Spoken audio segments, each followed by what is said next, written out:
Bonsoir à tous, bienvenue dans le MAG sur Sensation Essonne. Les derniers chiffres de l'Agence française de biomédecine sont alarmants. En 2015, on comptait près de 21 000 personnes en attente d'une greffe d'organes pour 5 450 opérations chaque année. Et c'est dans ce contexte que je reçois ce soir Vivette Hirsch. Bonsoir. Bonsoir. Vous êtes la présidente de France Adot 91, une association qui, depuis 2001, tente d'informer, de sensibiliser les Essonniens aux dons d'organes, de tissus humains, mais aussi de moelle osseuse. Tout d'abord, ces chiffres que je viens de rappeler, est-ce inquiétant ?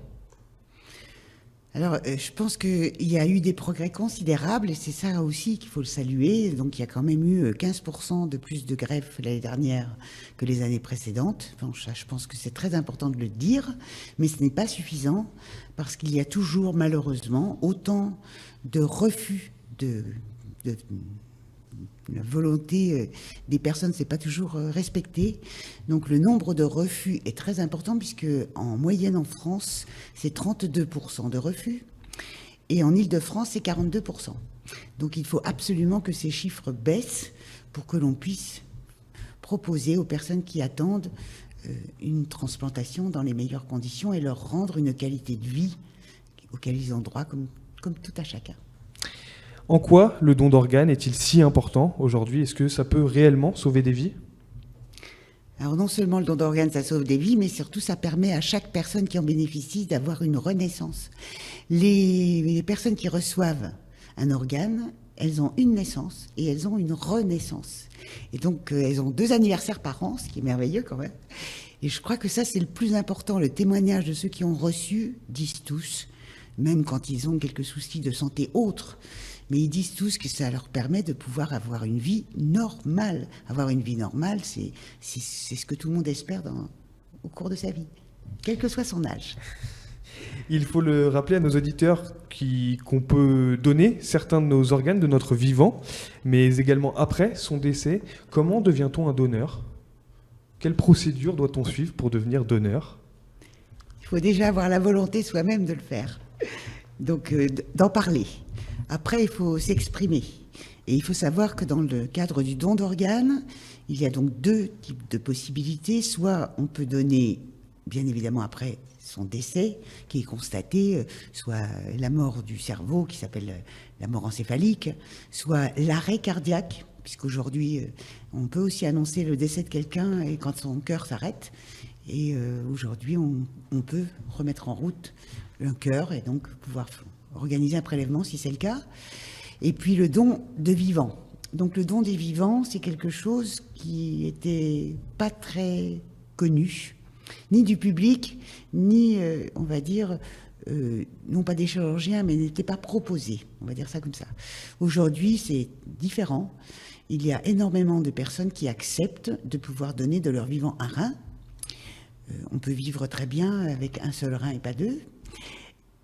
Et ça a permis aussi à des personnes de pouvoir bénéficier d'une transplantation rénale, alors qu'autrement, ils n'auraient jamais souhaité pouvoir bénéficier d'une transplantation rénale avec une personne décédée. Donc ça permet encore d'élargir la possibilité de transplantation. Pour un donneur vivant, quels sont les risques concrètement ? Peut-il y avoir des complications après qu'on ait donné son rein ?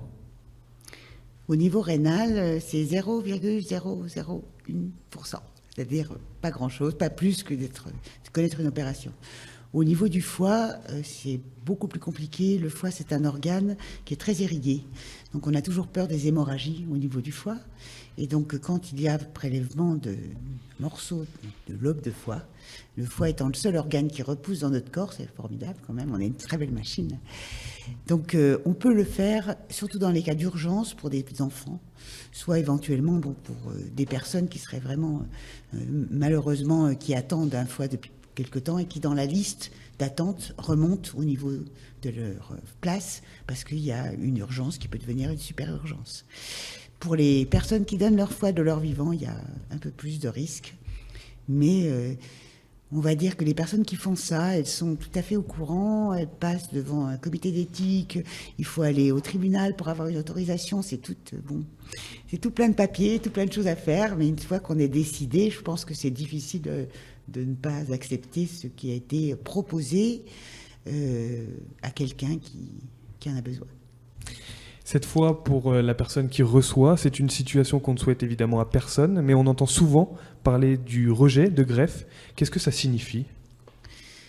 Le rejet de greffe, il est tout à fait envisageable, au moins au début, dans les premiers mois après la transplantation. Soit parce que la personne, malheureusement, ne supporte pas, pour diverses raisons médicales, la greffe, donc il y a un rejet. Soit parce que la personne, au bout d'un certain temps, elle pense que les médicaments, c'est plus la peine de l'en prendre. Or, quand on ne prend plus de médicaments anti-rejet obligatoirement, comme notre corps doit obligatoirement rejeter ce qui n'est pas à lui.